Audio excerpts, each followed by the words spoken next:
as the Senate was deliberating and the House was deliberating this bailout bill, the Bush administration came to us and said, hey, look, we need $700 billion, and we need a lot of authority to be able to do as we wish. But trust us, we won't abuse that authority. I know it's right before an election, but the whole country is is in danger, and the world is in danger. Oh, we said that before the 2006 election? Oh, we said that before the 2004? Oh, we said that before the 2002 election? Oh, I didn't know that. That's fascinating. But trust us this time. It is, you have to give us all the authority right away. Just like you did with the Patriot Act, just like you did with the Iraq War, and as you did with the warrantless wiretapping, and the list goes on, right? So, panic! Give it! And so, what did the media do? They said, well, Hank Paulson, he's the former head of Goldman Sachs. He's so smart. He made $500 million. He's really, really smart. We should trust him because, he's got this thing figured out, and Bush says he needs it. So let's give him the authority and see what happens. Now, Democrats didn't fully play along. They thought they were trying to check him, and they got some, they had some reservations, and they had some checks and balances built into the bill, and they felt pretty good about it. Then we found out about that phone call where Neil Kashkari, the guy who wound up being in charge of the $700 billion after it was passed, told the 800 top guys on Wall Street, hey, we're just kidding with the Democrats. We're going to go ahead and give you a loophole so you could all make your money anyway, right? So the Democratic provisions in there were a good try, but fairly ineffective, right? But overall, everybody agreed, hey, look, including Obama and McCain and everybody else, we got to do what we got to do. So they did it. And what do we find out today? It turns out that they snuck in a provision, not into the bill, but the Treasury did it on their own. It's this section of the tax code called Section 382. And what it did was it said, hey, corporations can't take their losses, come up with a dummy subsidiary, and say, oh, look at all those losses in that subsidiary, and hence that wipes away our profits in the main corporation, hence we don't pay any taxes. This is a scam they used to run back in the day. And that loophole got closed in 1986 when Ronald Reagan was in charge. And Democrats worked along with him, and they closed that. It was smart, right? Saved a lot of money, and it was basically cheating, right? And, of course, for 22 years, the Republicans have been trying to take it away. Even though their legend, Reagan, helped to do it, and he's the one who signed the bill. But they're like, oh, we got to get that loophole back. We're making so much money off that loophole, because then we take all our profits and we pretend that there are losses against it, and voila, we pay no taxes, right? Now, why were the conservatives and the hard right-wing conservatives and some of the hardcore Republicans in favor of this loophole? There is no justifiable principle for it. What the principle? Look, if you say that you want to offset some losses, real losses you've had, the tax code already allows for that. And that makes sense. We all get that. But these weren't real losses. That's why they closed the loophole, right? Now, these people are in the pockets of the people making the monies, the banks, Wall Street, etc., right? And they have look, I get their things. I'm not saying that they're demonic or anything like that on Wall Street. We're not the crazy folks. I get their motivation. They don't want to pay the taxes. And they're going to try everything in their power to not pay. So for 22 years, they've been trying to overturn this through their lobbyists and their politician friends. And they couldn't do it. They couldn't even do it for 8 years under the Bush administration.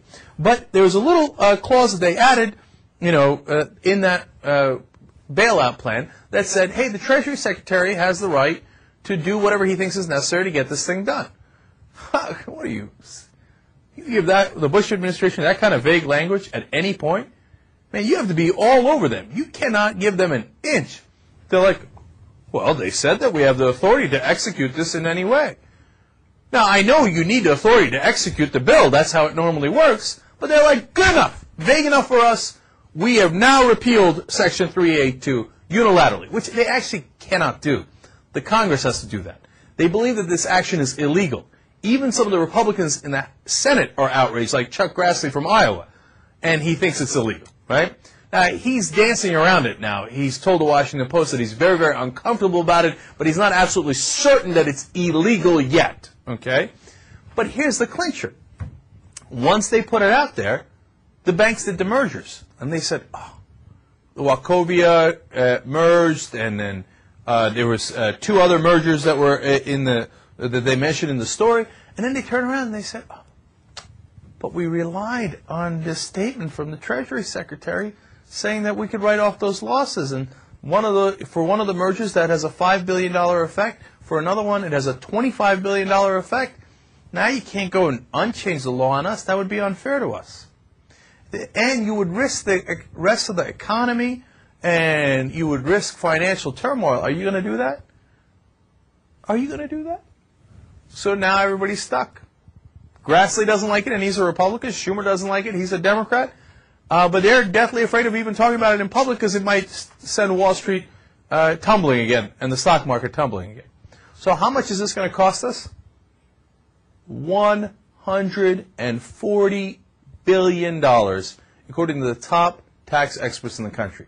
And by the way, the Washington Post went and asked as many tax experts as they could find. Again, top echelon in the country. Outside of the tax attorneys that work for the banks, outside of them, every single attorney agreed that this loophole is unnecessary and possibly illegal. And half the ones that work for the banks were like, we like it. Legal? But everybody says, oh, no, you can't take it away now. We relied on it. And the thing is, there is validity to that argument. They did rely on it. They did make those business deals relying on that law. But that's why you never give the Bush administration anything. God, they're the worst. They're the worst. Their whole point was to rob us blind. God. You know how unpopular Bush is? He's down to 22% in some polls. He should be even more unpopular. If that 22% knew how badly he'd pick their pockets. Man, he thinks history's going to redeem him? History's going to make him look even worse. Now, how the hell are we going to get that money back? I hope Obama goes in there and says, no, from now on, we're going to close the loophole, but for the ones, what you should do is that, so for the ones that relied on that deal, they're going to get it, but that's a mess, too. You got to somehow, Bush takes every opportunity to the last day he's in office to drive every bus in the government into a ditch. And then he hands it off to Obama and say, hey, good luck with it, all right? And then they say, oh, you couldn't get it out of the ditch. Oh, look at this, his Iraq policy, the stock market. And then what are the Republicans doing now? As we explained earlier in the show, they're going around and saying, oh, you see, the stock market crashed because they knew Obama was going to come in. They're going to blame that on him. They're going to blame Iraq on him. They're going to blame everything on him. And then one day they'll turn around and they say, $140 billion because of Obama. But we know it wasn't Obama. It's Bush. He did it. He gave it away. What is his goddamn motivation, man? He makes me so angry. Dude, how rich do you have to be? How much do you have to pay off the people that got you into power? You've already paid them off so much. Why do you need to give them another $140 billion?